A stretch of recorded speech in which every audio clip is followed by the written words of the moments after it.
Presented by Great Music. Great Music. Great Music.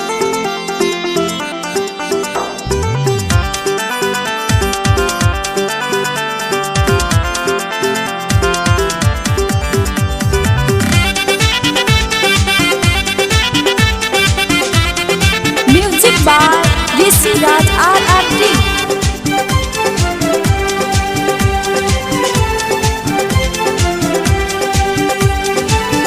राखिए से बारे भाई बहिन के प्यार हो।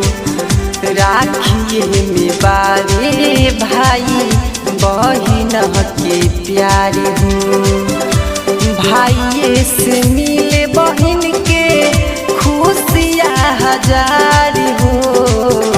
राखिए से बारे भाई बहिन के प्यार हो। राखिए में बारे भाई बहिन के प्यार हो।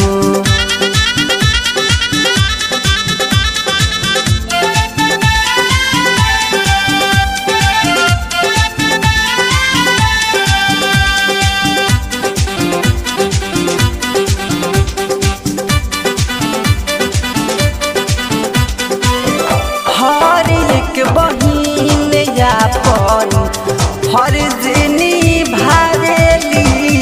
राखी बांधी टीका लगावेली। भाई खातिर दिन के सपना सजावेली। साथे साथे खुशियाँ मनावेली। बहिन मानेली भाई के आपन संसार हो।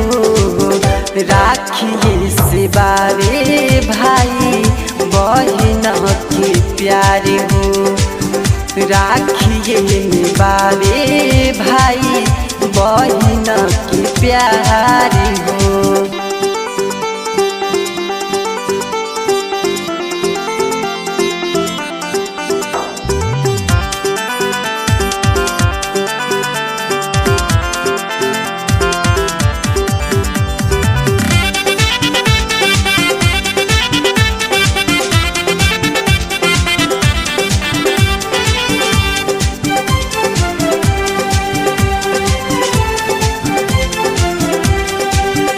जन्मो जन्म से लागल ऐसन प्रीत हो।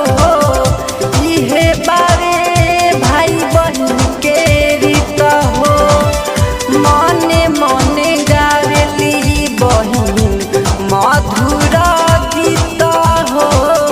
राखिए में दिन जाला बीत हो। मन में रहेला सबके ऐसन खुमार हो। राखिए से बारे भाई बहिन के प्यार हो। राखिए में बारे भाई बहिन के प्यार हो।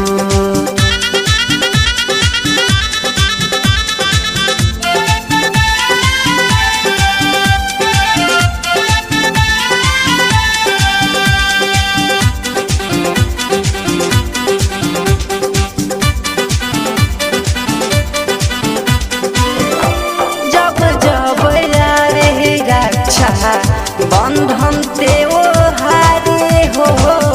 झूमा उठे सारा संसारे हो।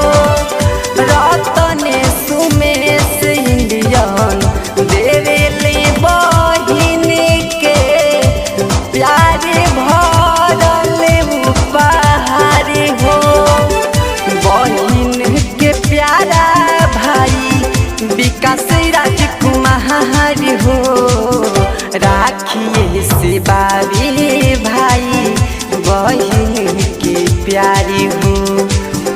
राखिए में बारे भाई बहिन के प्यार हो। गीत संगीत डिजिटल रिकॉर्डिंग।